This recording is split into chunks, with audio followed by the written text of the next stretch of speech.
అందరికీ నమస్కారం ఫ్రెండ్స్. మన రోమ్ నగరం తగలబెడుతుంటే నీరజ్ చక్రవర్తి ఫిడోలు వాయించుకుంటూ కూర్చున్నాడట. అలా ఉంది ఇప్పుడు మోడీ వ్యవహారం. దేశం అంతా దద్దరిల్లుతూ ఉంటే, ఆందోళనతో ఉద్యమాలతో విద్యార్థి లోకం అంతా కోడై కూస్తూ ఉంటే ధర్మేంద్ర ప్రధాన్ రాజీనామా చేయాలని ఇప్పుడు తీరిగ్గా నీట్ ఎగ్జామ్ మీద చర్చకు సిద్ధం అని చెప్పి చెబుతున్నారు. అంటే ఎవరన్నా ఇంట్లో దొంగలు పడితే ముందు దొంగను పట్టుకొని శిక్షిస్తారు, దాన్ని వదిలేసి చర్చిస్తూ కూర్చోరు, కాలక్షేపం చేయరు. పార్లమెంట్ అనేది ప్రజలకు భద్రత కల్పించేటువంటి చట్టసభ, డిబేటింగ్ క్లబ్ కాదు. ఆ పార్లమెంటులో తప్పు చేసినటువంటి ధర్మేంద్ర ప్రధాన్ని పెట్టుకొని అక్కడే వీళ్ళు చర్చలు చేసేది ఏమిటి? కానీ ప్రధానమంత్రి వైఖరి ఈరోజు దేశ ప్రజలకి తీవ్రమైన నిరాశని కల్పించింది. విద్యార్థి ఉద్యమం తర్వాత ప్రధానమంత్రి మోడీ నాయకత్వంలోని బీజేపీ ప్రభుత్వానికి కౌంట్ డౌన్ స్టార్ట్ అయింది. ఇక రోజు లెక్క పెట్టుకోవాల్సింది ఈ పరిపాలన. విద్యార్థులే కాదు, దేశవ్యాప్తంగా విద్యార్థులు ఊహించని రీతిలో కదలటం, వాళ్ళ తల్లిదండ్రుల నుంచి మద్దతు వస్తుంది. అనేక సంఘాలు, అనేక కొత్త తరగతులు. ఏ యువతరం అయితే 2014లో మోడీ గెలవటానికి ఆ రోజు ఎంతో నమ్మకంతో ఓటేశారో ఆ యువతరమే, ఆ జన్జీనే ఈరోజు మోడీ మీద తిరుగుబాటు చేస్తూ ఉంది. దీంట్లో ఆ రాజకీయ పార్టీ, ఈ రాజకీయ పార్టీ ఏమీ లేదు. మొత్తం తరమే ఈరోజు మోడీ తప్పుడు విధానాల మీద తిరుగుబాటు చేస్తుంటే దాన్ని కనీసం పరిగణలోకి తీసుకోకుండా నిద్రపోతున్నట్టు నటిస్తున్నటువంటి ప్రభుత్వాన్ని ముళ్ళుగారు పెట్టి లేపాల్సింది తప్ప మరొక మార్గం లేదు. కానీ దురదృష్టవశాత్తు నిన్న మన ముఖ్యమంత్రి ఢిల్లీ వెళ్ళి కనీసం దీని గురించి ప్రస్తావించాల. దేశం అంతా మోడీని నేరం చేసిన ఇలాగా ప్రధానమంత్రి స్పందించకపోవటం మీద ఆగ్రహం వ్యక్తం చేస్తుంటే ఈయన పోయి ఆయన పొగడకుండా మా రాష్ట్రానికి రా, మా రాష్ట్రానికి నువ్వు చేసుకున్న అదృష్టం, నువ్వు వస్తే నీ అంత గొప్ప వ్యక్తి చరిత్రలోనే లేడు అని చెప్పి కీర్తిస్తూ ఎవరు చాలరు కీర్తనలకి. అసలు ఆంధ్ర ప్రజలు తలదించుకునే విధంగా ఉంది చంద్రబాబు నాయుడు గారు నిన్న మోడీతో మాట్లాడిన తీరు. ప్రతి ఒక్క తెలుగువాడు తలదించుకునే విధంగా ఉంది. ఎన్టీ రామారావు ఆత్మ కూడా ఘోషిస్తుంది ఈ రకమైనటువంటి కీర్తి వింటే. ఈ రకంగా ఆయన ఆగస్టు 1వ తేదీ రాష్ట్రానికి పిలవటానికి ఓ పెద్ద పెళ్లికి పేరెంట్ పిలిచినట్టు ఇప్పుడు 4 సార్లు వచ్చాడు. ఏమి ఒరిగింది రాష్ట్రానికి? పిలవటం, ఆయనకు జేజేలు పలకటం, కీర్తించటం. ఈరోజు దేశంలో ప్రజలు చెప్తుంది ఏమిటి, చంద్రబాబు నాయుడు గారు చేస్తున్నది ఏమిటి? ప్రజలంతా చీకొడుతుంటే బీజేపీ పాలనని, ప్రధానమంత్రిని, ఈయన మాత్రం పోయి భుజకీర్తులు తగిలించి వస్తున్నారు. ఆయనకి ఇది చాలా అన్యాయం, చాలా సిగ్గుచేటటువంటి విషయం. ఆగస్టు 1వ తేదీ నాటికి ధర్మేంద్ర ప్రధాన్ రాజీనామా చేయకుంటే మన రాష్ట్రంలో ఆగస్టు 1వ తేదీన మేము అన్ని పక్షాలతో కూడా మాట్లాడి ఆ రోజు నిరసన తెలియజేస్తాం రాష్ట్రానికి. ఈ రకంగా మన రాష్ట్రానికి అడుగు పెట్టడమే తెలుగు ప్రజలకి ఒక కీర్తికే అప్రతిష్ట. అందువల్ల మొత్తం ఆంధ్రప్రదేశ్ ప్రజలందరూ కూడా మోడీ ధర్మేంద్ర ప్రధాన్ని కేంద్ర కేబినెట్ నుంచి తొలగించాలని డిమాండ్ చేయాలి. ఆ ప్రధానం ధర్మేంద్ర కాదని అధర్మేంద్ర ప్రధాన్ అనాలి. ఈ అధర్మేంద్ర ప్రధాన్ని ఇలాగే పదవిలో కొనసాగిస్తూ ఉంటే మాత్రం ఆగస్టు 1వ తేదీకి రాష్ట్రంలో అన్ని పార్టీలతో కూడా మేము సంప్రదించి నిరసన, వామపక్ష పార్టీలన్నీ కూడా నిరసన, మేము అన్ని సంఘాలు అందరితో కూడా ఈ విద్యా వ్యవస్థ బాగుపడాలి అని కోరుకునే ప్రతి ఒక్కరూ కూడా దీన్ని బలపరచాలని చెప్పని కోరుకుంటున్నాం. ఈ సందర్భంలో సుప్రీంకోర్టు ప్రధాన న్యాయమూర్తికి ధన్యవాదాలు చెప్పు. యువత యొక్క జూలు లాగి విదిల్చి ఆయన వాళ్ళని మేల్కొల్పాడు. ఆ రోజు ఆయన చేసిన వ్యాఖ్యానమే ఈరోజు దేశవ్యాప్తంగా ప్రజలు పెద్ద ఎత్తున పోరాటానికి నాంది పలికింది. ఢిల్లీలో స్టూడెంట్స్ని అన్యాయంగా, దారుణంగా కొడితే ఒక్కొక్కళ్ళ ఫోటోలు, ఆ రోజు మొదటి రోజు ఇంటర్నెట్ లేదు కాబట్టి అన్నీ రాలేదు, 2వ రోజుకి వచ్చేసినాయి. నిన్న చూసి ఒక్కొక్క ఘటన ఎంత దారుణంగా, ఎంత కిరాతకంగా విద్యార్థుల పట్ల, ఆడపిల్లల పట్ల ప్రవర్తించారో పోలీసు. లాఠీ బ్యాటన్లు ఛార్జింగ్ చేసినటువంటి వాటితోటి, పెల్లెట్స్ పెట్టి గొంతుని ఒక అమ్మాయి అపస్మారక స్థితిలో అదృష్టవశాత్తు బయటపడింది ప్రాణాలతో. ఇంత దారుణానికి ఒడిగడితే ఈ వీడియోలు చూసే తీరిక నాకు లేదు, ఈ గురించి చర్చించే అవసరం లేదు. నువ్వు కూడా నీ పని చూసుకొని సుప్రీంకోర్టు ప్రధాన న్యాయమూర్తి స్థానంలో ఉన్న వ్యక్తి నుంచి మనం ఆశించేటువంటి వ్యాఖ్యానాలు ఇవి. ఆయనకు అంత తీరిక లేకపోతే తీరిక కల్పించాలి ప్రభుత్వం. ఆయనకి తీరిక లేకుండా ఉన్నారని చెప్పని ప్రజల సమస్య, యువత ఒక తరం ఘోషిస్తుంటే ఆ తరం ఏంటి, వాళ్ళ మాట కూడా వినడానికి సిద్ధపడినటువంటి సుప్రీంకోర్టు ప్రధాన న్యాయమూర్తి వైఖరి అన్యాయంగా ఉంది. ఇది ఒక న్యాయ వ్యవస్థకే కళంకం తెచ్చే విధంగా ఉందనేటువంటిది మా అభిప్రాయం. అలాగే మన రాష్ట్రంలో ఉన్న వాళ్ళ టీడీపీ, వైఎస్ఆర్ పార్టీలు కూడా చాలా అన్యాయంగా వ్యవహరిస్తున్నాయి. ఏమి మౌనంగా ఉంటున్నారు. వాళ్ళకి దేశంలో ఏదో జరుగుతున్నట్టు, యువతరంలో విద్యార్థులు ఆందోళన ఉన్నట్టు, కానీ విద్యా వ్యవస్థ, పరీక్ష వ్యవస్థ అంతా ఛిద్రమైపోతుందని కానీ ఏమి వాళ్ళకేం పట్టినట్టే లేదు. అసలు వాళ్ళ పని వాళ్ళు చేసుకుని పోతున్నారు. అసలు ఏమి సెన్సిబుల్గా ఉండాలి పొలిటికల్ పార్టీలు. తెలుగుదేశం వైసీపీ సెన్సిబుల్గా ఉండాలని కోరుతున్నా. వీటి పట్ల స్పందించి విద్యార్థి లోకానికి అండగా నిలబడాలి. వాళ్ళు ప్రధానమైనటువంటి పార్టీలు. మోడీ పల్లకి మోయటానికి కాదు ప్రజలు వీళ్ళకి ఓట్లేసింది. ఈ రాష్ట్ర ప్రజలు మోడీ ప్రభుత్వాన్ని, వాళ్ళ పార్టీని తిరస్కరించారు. ఇక్కడ బీజేపీకి స్థానం లేకుండా చేశారు. అలాంటి బీజేపీని మీరు ఎందుకు ఆ పల్లకి మోస్తున్నారు? అందుకని ఇప్పటికైనా వీళ్ళు స్పందించాలి, విద్యార్థుల తరఫున నిలబడాలి. లేదని అంటే చరిత్ర వీళ్ళని క్షమించదు అని చెప్పి నేను చెప్పదలుచుకున్నాను. రెండవ విషయం, భోగాపురం చరిత్రలోనే నిలిచిపోయే విధంగా భోగాపురం విమానాశ్రయానికి ప్రారంభోత్సవం చేస్తారు. భోగాపురం ఎవరిది? జిఎంఆర్ ఓ ప్రైవేట్ కంపెనీకి ఇచ్చారు. అంటే ప్రభుత్వ ఖర్చుతో ప్రైవేట్కి సోగు చేస్తారు మీరు. దానికి కావాల్సిన హంగు ఎయిర్పోర్ట్ అంతా కూడా మీరు గవర్నమెంట్కి వస్తుంది. ప్రజల సొత్తు ఇది. జిఎంఆర్ చేసుకోలేడా? దానికి సంబంధించిన అన్ని ఆయన ఏమైనా పేదవాడా? అంటే ప్రభుత్వం ఏమిటిది? ప్రభుత్వ ఖర్చు ఎందుకు పెట్టాలి? డబ్బులు లేవంటూ ఒకవైపు సంక్షేమ పథకాలకు డబ్బు దాచేసి తల్లికి వందనాన్ని కోతలు పెట్టేస్తున్నారు. ఇవన్నీ కోతలు పెట్టేస్తూ ఈరోజే ఉపాధ్యాయులు, గిరిజన ఉపాధ్యాయులు, గురుకుల పాఠశాలలో పనిచేసే ఉపాధ్యాయులు వాళ్ళు 10-12 సంవత్సరాలకు పనిచేస్తున్న వాళ్ళని డిఎస్సికి ముందు హఠాత్తుగా తీసి పారేసి వీధుల్లోకి నెట్టేశారు. 20 రోజులుగా వాళ్ళు దీక్షలు చేస్తున్నారు. వాళ్ళ అతీగతి లేదు. ఒకవైపు మేము ఉద్యోగులు, మా ప్రభుత్వం ఉద్యోగ ప్రభుత్వం అంటారు, ఉద్యోగ ఉపాధ్యాయులకు అనుకూల ప్రభుత్వం అని. అక్కడ 100 మంది టీచర్లు ఆత్మహత్యలు చేసుకునే పరిస్థితిలోకి వచ్చారు. నిన్న వాళ్ళని ప్రత్యేకంగా మీడియా కూడా ఉంది, అందరూ కలిసి కాపాడారు. లేకపోతే పైనుంచి దూకితే ఏమై ఉండేది పరిస్థితి? అంత డెస్పరేషన్లో వాళ్ళు ఉన్నారు. నిస్పృహలో ఉంటే అలాంటి సమస్యలు పట్టవు. ఉపాధ్యాయుల సమస్యలు పట్టవు. ఉద్యోగులకు పిఆర్సీ లేదు. ఇదేనా ప్రభుత్వ అనుకూల ప్రభుత్వం అని అంటే? ఇవన్నీ వదిలేసి ఇప్పుడు భోగాపురం చుట్టూ తిరిగి దాని చరిత్రలో నిలపాలా? భోగాపురం విమానాశ్రయానికి ఒక్కొక్కళ్ళ దగ్గర 2,000 రూపాయలు వసూలు చేస్తున్నారు. ఎక్కిన ఛార్జే, దిగిన ఛార్జ్. టికెట్తో సంబంధం లేకుండా 2,000 రూపాయలు. ఎక్కిన ఒకసారి ప్రయాణం చేసి ఎక్కి మళ్ళీ విమానాశ్రయంలో దిగితే ఎక్కేటప్పుడు పన్ను, మళ్ళీ రిటర్న్ వచ్చేటప్పుడు పన్ను. ఇంతకుముందు సెల్ ఫోన్లు ఉండేవన్నమాట. ఇన్కమింగ్కి, అవుట్ గోయింగ్కి రెండుకి ఛార్జీలు వసూలు చేస్తాడు. ఎక్కడా లేదు ఈ సిస్టమ్. ఇంత దారుణంగా వినియోగదారులను దోచుకుంటూ ఉంటే భోగాపురం విమానాశ్రయంలో యూజర్ ఛార్జీల పేరుతోటి అలాంటి వాడికి ప్రభుత్వం డబ్బులు కేటాయించి సోకులు చేస్తుంది. ఇది ప్రభుత్వ పని, ఇది కాదు. ప్రభుత్వ పని ప్రజలకు సౌకర్యాలు కల్పించడం, ప్రజా సంక్షేమం చూడటం.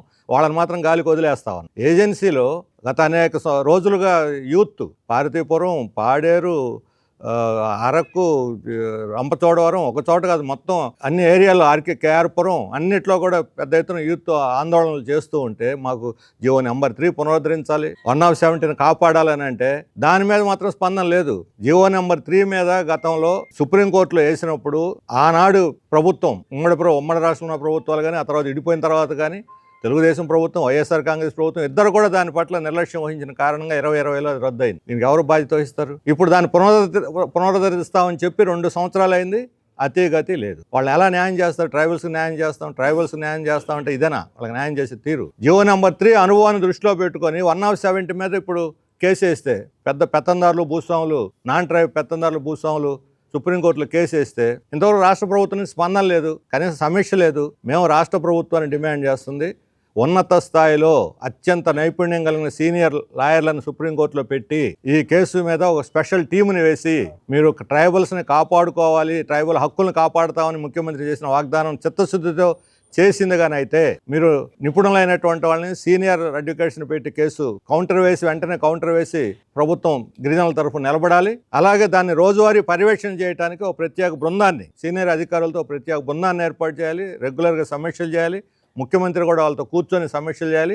తద్వారా జియో నెంబర్ 3 అనుభవం దృష్టిలో పెట్టుకుని 170ని కాపాడలో విఫలమైతే ప్రజలు ఈ ప్రభుత్వాన్ని కాపాడుతాం అని ఉపన్యాసాలు చేయటం వల్ల ఉపయోగం లేదు. కాపాడేదానికి అవసరమైన నిర్దిష్ట చర్యలు తీసుకోవాలి. వెంటనే కౌంటర్ వేయాలి. సీనియర్ కౌన్సిల్స్ని పెట్టాలి. దానికి ఒక ఉన్నతాధికారులతో పర్యవేక్షణ కమిటీ వేయాలి. రోజువారీ దాన్ని చేయాలి. ఎట్టి పరిస్థితుల్లో 170 రద్దు కాకుండా కాపాడాల్సిన బాధ్యత ప్రభుత్వాన్ని, లేకపోతే వాళ్ళు ప్రజల ముందు బోన్లో నిలబడాల్సి వస్తుందని హెచ్చరిస్తూ ఉన్నాం. ఇవి ముఖ్యమైనటువంటి ఈరోజు మేము మీకు చెప్పదలుచుకున్న విషయాలు. మిగతా కొన్ని వై వెంకటేశ్వరరావు మీకు చెప్తారు.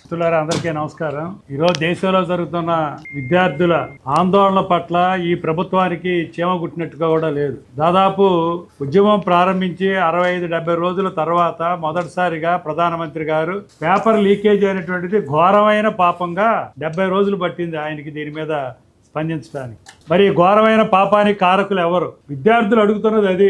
లక్షలాది మంది, 20 లక్షల మంది విద్యార్థులు, వాళ్ళ తల్లిదండ్రులు మరి ఎంతో కష్టపడి వ్యయ ప్రయాసాలు కోర్చి తమ పిల్లల్ని ఉన్నత చదువులు చదివించాలని అనే సంవత్సరాల తరబడి వ్యయ ప్రయాసాలు కోర్చి కృషి చేస్తే ఇటువంటి పేపర్ల లీకేజీల ద్వారా ఆ విద్యార్థుల భవిష్యత్తుని అగమ్య గోచరం చేశారు.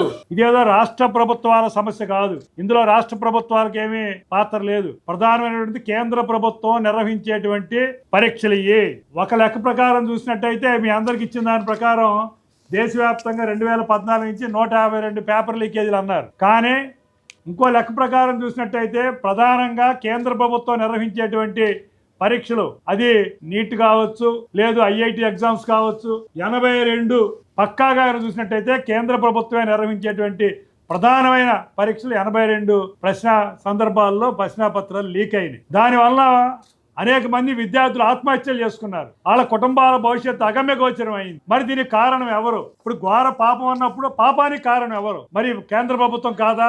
లేదు, పదే జరుగుతూ ఉంటే ఆ శాఖకి బాధ్యత వహిస్తున్నటువంటి విద్యాశాఖ మంత్రిని రాజీనామా చేయమని కోరటం ఏ రకంగా విద్యార్థుల యొక్క తప్పది? రాజీనామా చేయమని శాంతియుతంగా ఆందోళన చేస్తా ఉంటే వాళ్ళ మీద తీవ్రమైన నిర్బంధం పెట్టి రకరకాల, బహుశా భారతదేశ చరిత్రలో ఎప్పుడు లేనటువంటి పద్ధతిలో ఢిల్లీలో మరి ఈ నిర్బంధకాండ జరిగిందని అన్ని పత్రికల్లో ఈ రోజున వచ్చిన వీడియోలు కూడా మనకి వచ్చినాయి. అందువల్లే వాళ్ళు రాజీనామా చేయమని డిమాండ్ అనేటువంటిది చాలా ప్రజాస్వామికమైన డిమాండ్, చాలా కరెక్ట్ అయిన డిమాండ్. 2, ఈ ఆందోళన చేస్తున్న వాళ్ళని ఏమంటున్నారు?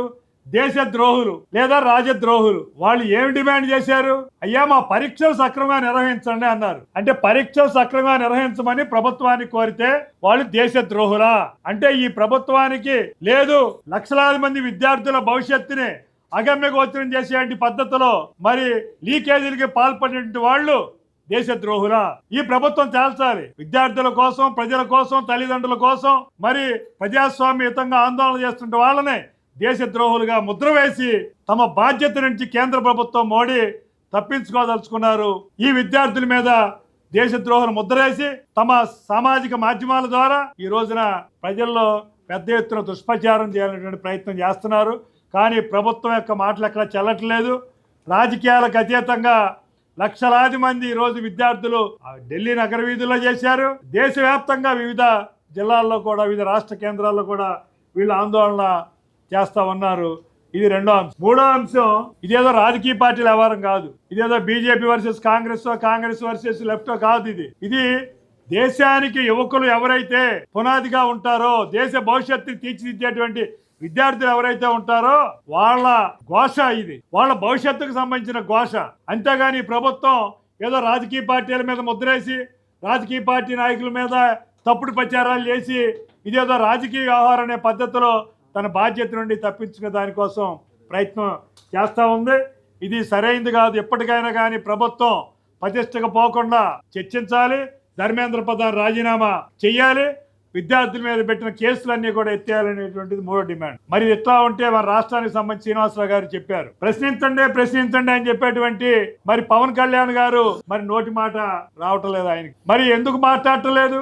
ఎందుకు ప్రశ్నించటం లేదు? ఆయనకి ప్రశ్నించడానికే మా పార్టీ పెట్టామని చెప్పేటువంటి పవన్ కళ్యాణ్ గారు ఆయన ఎందుకని మాట్లాడటం లేదు? ఏమైనా మాట్లాడితే జంజీ అంటారు. మరి ఈ రోజు ఉద్యమాల్లో ఉంది జంజీ కాదా? 20 లక్షల మంది విద్యార్థుల భవిష్యత్తు మరి జంజీ కాదా? లేదు, వాళ్ళ తల్లిదండ్రులు ఈ రోజున ఆందోళన చెందుతూ ఉంటే మీకేమీ పట్టదా? ఇప్పుడేమీ మాట్లాడరు. ఇవన్నీ అయిపోయిన తర్వాత ఆయన కూడా దేశద్రోహులను, రాజద్రోహులనే పద్ధతిలో పల్లవి ఆడేటువంటి పరిస్థితుల్లో ఈ రోజున మన రాష్ట్రంలో ఉన్నటువంటి పార్టీల వ్యవహారం కూడా ఉంది. అందుకనే ఈరోజు విద్యార్థులు చేస్తున్నటువంటి ఆందోళనకి, న్యాయసమ్మతమైన ఆందోళనకి, ప్రజాస్వామ్యయుతమైనటువంటి ఆందోళనకి, శాంతియుతమైనటువంటి ఆందోళనకి మేము పూర్తి మద్దతుని ప్రకటిస్తా ఉన్నాం. వాళ్ళు చాలా శాంతియుతంగా 60-70 రోజుల నుంచి చేస్తూ ఉంటే వాళ్ళతో చర్చలు చేయకుండా, పిలవకుండా, మాట్లాడకుండా తప్పించినటువంటి ధోరణిలో వ్యవహరించినటువంటిది ఈ మోడీ ప్రభుత్వానికి ప్రజాస్వామ్యం మీద ఏమాత్రం నమ్మకం లేదు, ఏమాత్రం కూడా విశ్వాసం లేదు. తమ మాయమాటలు చెప్పి, ప్రజల కళ్ళబొల్లి కబుర్లు చెప్పి పబ్బం గడుపుకోవాలనేటువంటి ప్రయత్నం తప్ప ఈ రోజున ఎటువంటి చిత్తశుద్ధి లేదని వ్యక్తం అవుతా ఉంది. అందుకనే విద్యార్థులు చేసేటువంటి న్యాయమైనటువంటి ఆందోళనలకి మేము పూర్తి మద్దతుని ప్రకటిస్తాం. ప్రభుత్వం ఒప్పటికైనా కానీ మరి దిగొచ్చి విద్యాశాఖ మంత్రిని రాజీనామా చేయించాలి. విద్యార్థులతో చర్చించి ఎవరైతే పాల్పడ్డారో వాళ్ళకి ఖచ్చితమైనటువంటి కఠినమైన శిక్షలు విధించాలి. విద్యార్థుల మీద పెట్టిన కేసులు ఎత్తివేయాలని కూడా మేము డిమాండ్ చేస్తా ఉన్నాం.